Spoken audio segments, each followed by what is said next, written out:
अर्ज दाखल करण्यात येतो? आज विधान परिषदेसाठी अर्ज भरण्याची शेवटची तारीख आहे, शेवटची मुदत आहे. आणि आज आम्ही महायुतीतर्फे भारतीय जनता पक्षाचे नंदुभाऊ महाजन याचा उमेदवार अर्ज आता थोड्याच वेळामध्ये आम्ही भरायला चाललेलो आहोत.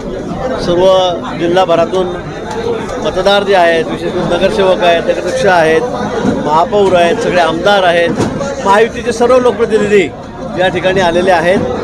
जळगाव जिल्ह्यामध्ये मतदान जर पर्यंत 630 आहे, त्यापैकी जो 500च्या वर मतदान, 525च्या वर मतदान हे आमचंच आहे, महायुतीचं या ठिकाणी आहे. त्यामुळे विजय हा निश्चित आहे. फक्त आम्हाला बघायचं आहे की महाराष्ट्रामध्ये, राज्यामध्ये सर्वाधिक मताने जळगावची जागा कशी निवडून येईल यासाठी आम्हाला आता प्रयत्न करायचा आहे. त्यासाठी आमचा आता प्रयत्न चाललेला आहे. आणि मला खात्री आहे की यावेळेला नंदू महाजन हे बहुमताने, मोठ्या संख्येने या ठिकाणी निवडून येतील. जळगावच्या जागेसाठी शिवसेनेने मोठा आग्रह धरलेला होता. शिवसेनेचा आग्रह या ठिकाणी मला असं वाटतं की आग्रह सगळीकडे सगळ्यांचा होता. आपण दररोज तुम्ही दाखवत होता 17च्या 17 ठिकाणी. मग शिवसेना मागत होती, अनेक ठिकाणी राष्ट्रवादी काँग्रेसही मागत होती, अजितदादा गटाची आम्ही मागत होतो. पण शेवटी तडजोड झाली. हे शेवटपर्यंत बोलण्या सुरूच असतात, आपण प्रत्येक निवडणुकीमध्ये बघतो आहोत. पण शेवटी वाटाघाटी झाल्या, अतिशय यशस्वी झाल्या, समन्वयाने झालेल्या आहेत.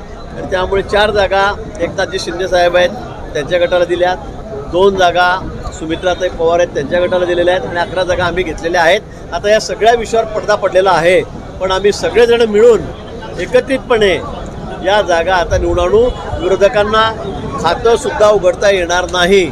17 पैकी एकही जागा त्यांना, जी परिस्थिती महापालिकेत झाली, नगरपालिकांमध्ये झाली, विधानसभेत झाली, तीच परिस्थिती किंबहुना त्यापेक्षाही वाईट परिस्थिती त्यांची या विधान परिषदेच्या निवडणुकीमध्ये होणार आहे.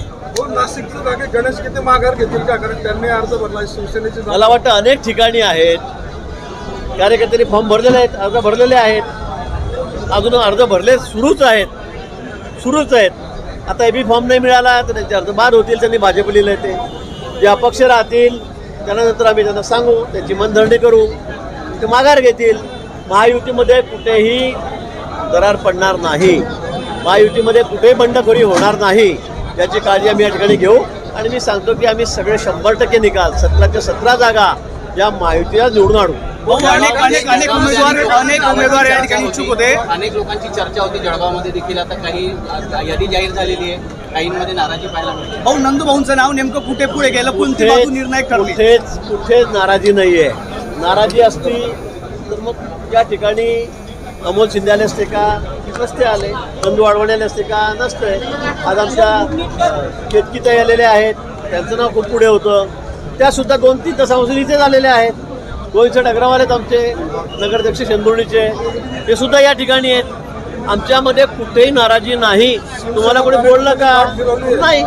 त्यामुळे आता सगळ्यांनी ठरवलेलं आहे, सगळे मिळून आता ही जागा लढवायची आहे. मग आमच्या पक्षातले असतील, महायुतीचे घटक पक्षातले लोक असतील, नेते असतील, आम्ही सर्व मिळून ही जागा विक्रमी मतांनी यावेळेला निवडून आणू. स्थानिक कार्यकर्ते दिसत नाही. आता गुलाबभाऊ मुंबईत आहेत, आपल्याला कल्पना आहे. अमोल भाऊ या ठिकाणी आहेत, चंदूभाऊ आहेत, त्यांचा मुलगा या ठिकाणी आलेला आहे.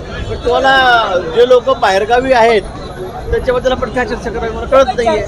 सगळे या ठिकाणी रोज चर्चा झालेली आहे. कालपर्यंत आम्ही सोबत बसलो होतो, माझ्या घरी बसलेलो होतो. गुलाबभाऊची आज सकाळी झाली. आत्ता एका तासापूर्वी चर्चा झाली, त्यामुळे मला मुंबईला थांबावं लागलं, म्हणून मी इथे आहे. आणि त्यांचे नेते वेगवेगळ्या ठिकाणी फॉर्म भरायला गेलेले आहेत. आता मलाही नाशिकला जायचं आहे, मलाही नाशिकला. पण मी थोडी प्रायोरिटी जळगावला दिली की मला ते म्हणे काही गरज नाही, ते तुम्ही तिकडेच या. पण मी इथे आता फॉर्म भरला. आता इथून मी नाशिकला चाललेलो आहे. त्यामुळे काही जण या ठिकाणी येऊ शकल्या नाही. अनिल दादा आहेत, आमच्या वहिनी या ठिकाणी आलेल्या आहेत, गुलाबरावजी देवकर या ठिकाणी आहेत, सगळे या ठिकाणी आहेत. आता एखाद दुसरा जण नसला, त्यांना बाहेर जावं लागलं फॉर्म भरायला नेते म्हणून, तर मग त्यांचं नाव घेऊन आपण दरार पडली, नाराजी आहे असं समजण्याचं अजिबात कारण नाही. प्रताप पाटला नाही उमेदवारी अपेक्षित होते, त्यांच्या कार्यकर्ते नाराज झाल्याचं पाहायला मिळतंय. आता मी तुम्हाला तेच सांगतोय की आता जागेचं वाटप झालेलं आहे. 4 जागा शिवसेनेला मिळाल्या, त्यात त्यांनी 4 जागा मागून घेतलेल्या, त्या आधी मागितलेल्या होत्या. तर त्यांची जागा नाशिकची आहे. मी त्यावेळेलाही म्हटलं होतं की नाशिक तुम्ही आम्हाला देत असाल तर जळगाव आम्ही तुम्हाला देऊ, पण ते त्यांच्याकडून होऊ शकलं नाही. त्यांना एकनाथजींनी संमती दिली नाही, त्यामुळे मग ही जागा आम्हाला सोडता आली नाही. संख्येचं गणित त्याच्यामध्ये होतं आणि म्हणून मग आता ही जागा भाजपच्या वाटेला आलेली आहे. आम्ही एकत्रितपणे सगळेजण मिळून काम करू आणि पुन्हा सांगेल की महाराष्ट्रामध्ये सर्वाधिक मतांनी आमची जागा निवडून आलेली असेल.